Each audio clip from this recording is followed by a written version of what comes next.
dari mata kuliah studi naskah pendidikan. Bismillahirrahmanirrahim. Al-babul khamis, babul khamisu, bab yang kelima, fi adabil alimi, di dalam tata krama orang berilmu, fi haqqi nafsihi, terhadap di dalam hak dirinya sendiri.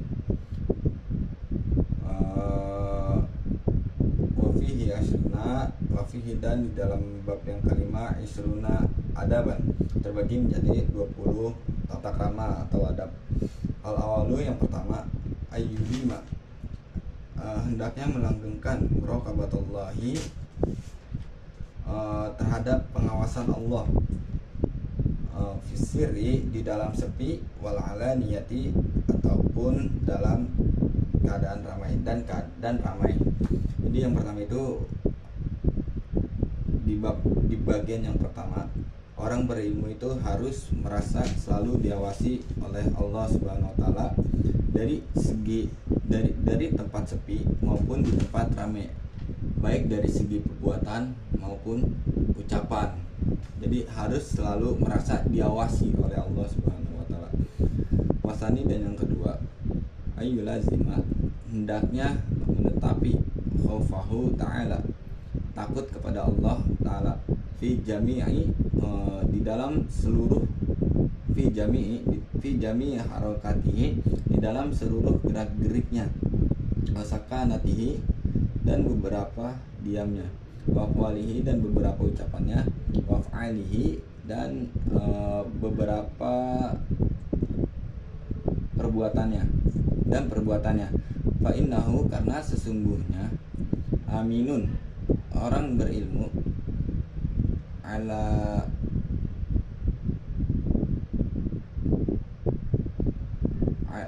aminun, orang yang berilmu itu dipercaya, orang dipercaya, alama, atas sesuatu, ustudia, yang ditetapkan, fihi, di dalam orang berilmu itu, minal ulumi, dari beberapa ilmu, wal hikmati, dan hikmah, wal khasyati, dan rasa takut, watarkul dzalika, adapun meninggalkan,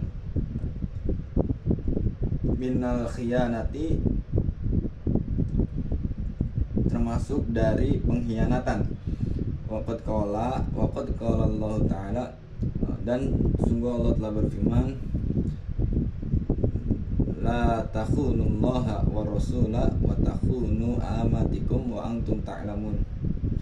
La takhunullaha, janganlah mengkhianati kalian kepada Allah, wa rasula, dan kepada rasul-rasul Allah, wa takhunu, dan mengkhianati kalian, amatikum, terhadap amanah kalian, wa antum, dan adapun kalian, ta'lamun, mengetahui kalian. Jadi yang kedua, orang berilmu itu harus selalu merasa takut kepada Allah, di seluruh perbuatannya, baik dari segi perbuatan, diam, terus ucapan, dan gerak-gerik.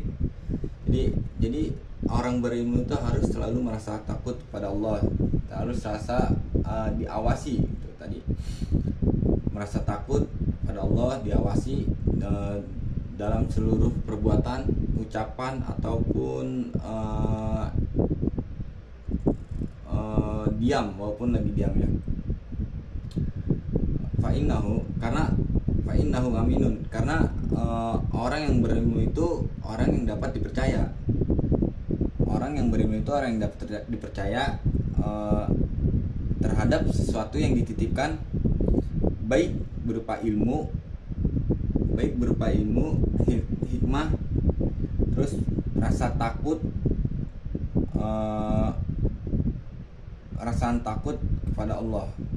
Jadi orang yang berilmu itu orang yang dititipkan ilmu, hikmah, dan rasa takut kepada Allah. Sedangkan lawan kata dari rasa takut sendiri itu yaitu khianat. Wa tarku dzalika minal khianati. Kawan kata dari khauf itu yaitu khianat. Sebagaimana yang Allah telah berfirman di surat Al-Anfal ayat 27 yang kita dibaca, la takhunullaha wa rasulah wa takhunu amatikum wa antum ta'lamun. Yang artinya janganlah kalian semua mengkhianati terhadap Allah dan rasul-rasul Allah. Dan engkau semua telah mengkhianati terhadap amanat-amanat kalian sedangkan kalian mengetahuinya. Terus yang ketiga, wasalisu ayulazima. Adapun yang ketiga ayulazima hendaknya menetapi as-sakinata, tenang. Jadi orang yang berilmu itu harus selalu harus bersikap tenang, baik dari segi ucapan maupun perbuatan atau gerak-gerik perbuatan, semuanya orang berilmu itu harus bersikap tenang. Warrobi'u, dan adapun yang keempat, ayulazima, hendaknya menetapi alwaro'a, sifat wirai. Jadi orang yang berilmu itu harus mempunyai sifat wirai. Nah, sifat wirai itu wirai itu meninggalkan setiap perkara yang syubhat, sekaligus meninggalkan setiap perkara yang sia-sia atau tidak berguna atau tidak ada manfaatnya. Jadi meninggalkan setiap perkara yang syubhat atau perkara yang tidak ada manfaatnya. Wal khamisu, dan adapun yang kelima, ayul lazima, hendaknya menetapi at-tawaddu, rendah hati. Terus yang kelima, di bagian yang kelima ini, orang yang berilmu itu harus selalu bersikap tawadu, rendah hati kepada sesama makhluk, pada orang, yaitu tawadu, harus rendah hati. Orang yang berilmu itu harus rendah hati. Wasadisu, dan adapun yang keenam, ayulazima, hendaknya menetapi al-khusyu'a, khusyuk lillahi ta'ala, kepada Allah ta'ala, wa mimma, dan termasuk dari sesuatu, wa mimma, dan termasuk dari sesuatu, kataba, yang menulis Malik radhiyallahu an, yang menulis Imam Malik radhiyallahu an, ila Rasyidin, kepada Raja Harun ar-Rasyid, idza alimta,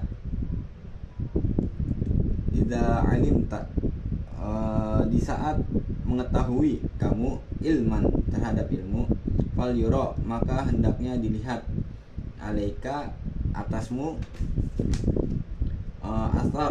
asaruhu, dampaknya, wa waqaruhu,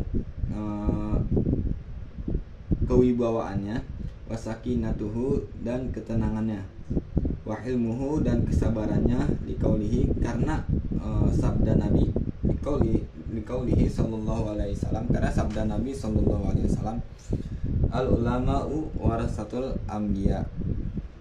Jadi yang bab ke-6, yaitu orang berilmu harus selalu bersikap khusyuk, fokus kepada Allah, sebagaimana yang telah ditulis oleh Imam Malik radhiyallahu an, apabila engkau mengerti tentang ilmu, maka hendaknya engkau bisa melihat pengaruh yang ditimbulkan oleh ilmu itu sendiri, dari segi wibawa, tenang dan dermawan.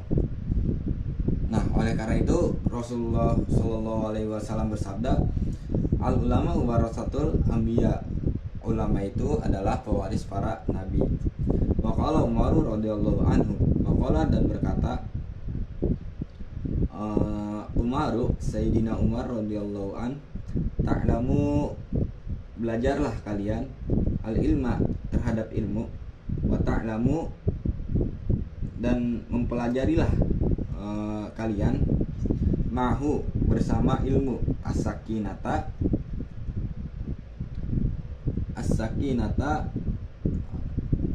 terhadap ketenangan, wal waqara dan kewibawaan. Jadi Sayyidina Umar itu berkata, ta'lamul ilma, pelajarilah ilmu, dan ta'lamul ilma, pelajarilah ilmu, wa ta'lamu, dan pelajarilah bersama-sama, mahu bersama-sama, as-sakinata, sehingga bisa menimbulkan sifat wibawa dan sifat tenang. Jadi kata Sayyidina Umar itu, belajarlah kalian agar bisa menimbulkan sifat wibawa dan sifat tenang. Terus waqala ba'dus salafi, waqala dan mengatakan ba'dus salafi, sebagian ulama salaf, hakun, terhadap yang hak, alal alimi, atas orang yang berilmu, ayyatawaddo'a, hendaknya rendah hati orang yang berilmu, lillahi, kepada Allah, fi sirrihi, terhadap sunyinya, wa alaniyatihi, dan ramainya, wa yahtariza, dan menjaga, min nafsihi, dari nafsu, wa yaqifa, dan berhenti, aman, dari sesuatu, ashkala, yang menyulitkan, alaihi, atas orang yang berilmu. Jadi sebagian dari ulama salaf itu mengatakan bahwa kewajiban orang-orang yang mempunyai ilmu adalah selalu merendahkan diri, tawadu kepada Allah, baik di tempat sunyi maupun di tempat ramai, menjaga terhadap dirinya sendiri, dan menghentikan sesuatu yang dirasa menyulitkan untuk dirinya sendiri. Lanjut yang ketujuh, wasabiu, dan yang ketujuh, ayyakuna, hendaknya ada, ta'wiluhu, sandarannya, fi jami'i umurihi, di dalam urusannya, ala Allahi, atas Gusti Allah Ta'ala. Jadi yang ketujuh, orang yang berilmu itu harus bisa menjadikan Allah sebagai tempat meminta bersandar, meminta pertolongan dalam segala keadaan. Jadi orang berilmu itu harus selalu bisa bersandar kepada Allah Subhanahu wa Ta'ala. Wasaminu, dan adapun yang ke-8,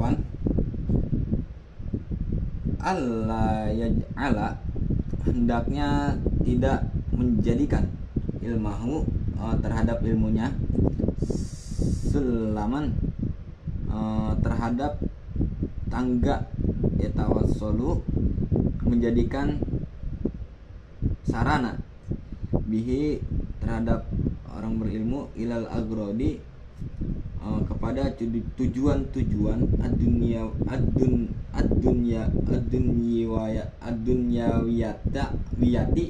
ad-dunyawiyati, yang bersifat duniawi, min jahin, dari pangkat, au malin, atau harta, au sum'atin, atau ketenaran, au syahratin, atau